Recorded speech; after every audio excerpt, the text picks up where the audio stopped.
दोस्तों, आज से कुछ साल पहले की बात है कि साद नाम का एक लड़का हुआ करता था। कहते हैं कि उस पे किसी बुरी आत्मा का साया हो गया था जिसने उस लड़के की जान ले ली। आखिर साद पर वो असरात आए कहाँ से और ऐसा कैसे हुआ कि साद की जान चलेगी। मेरा नाम अहमद है और मैं साद का वालिद हूँ। मेरे घर के पीछे एक बहुत पुराना कब्रिस्तान है जो अंग्रेज़ों के ज़माने में बनाया गया था, जिसमें आज भी अंग्रेज़ों की कब्रें मौजूद हैं।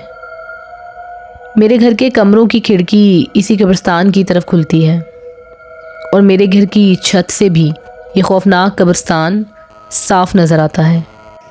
रात के तकरीबन 2:30 बजे साद मामूल के मुताबिक पढ़ाई कर रहा था।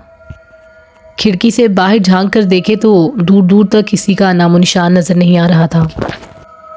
कब्रिस्तान में एक अजीब सी खामोशी थी, लेकिन अचानक ही परिंदे बेचैनी से इधर से उधर जाने लगे और अचानक कुत्ते भौंकना शुरू हो गए, जैसे किसी गैर इंसानी मखलूक को देख लिया हो।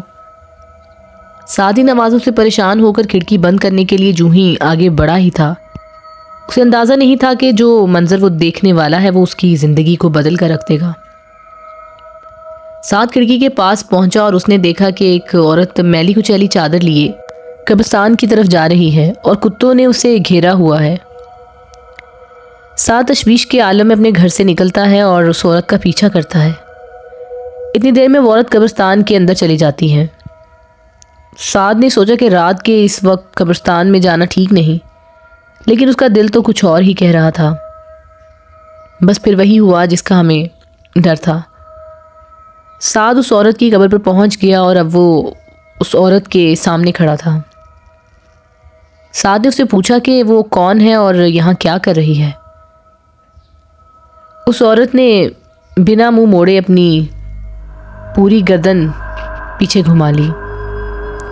इसका खौफनाक चेहरा साद की तरफ था और बाकी का जिस्म दूसरी तरफ। साद ये सब देखकर अपने होशो हवास खो बैठा और पागलों की तरह वहाँ से भागा।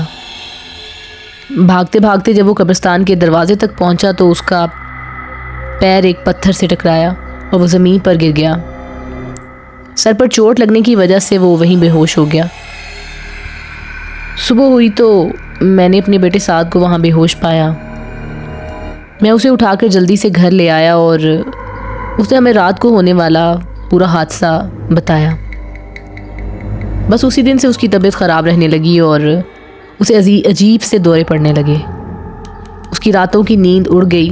वो कहता था कि उसे कमरे की छत से खून टपकता हुआ नज़र आता है और वो औरत उसके ख्वाब में आती है, जिसकी वजह से वो डर के मारे सो नहीं पाता।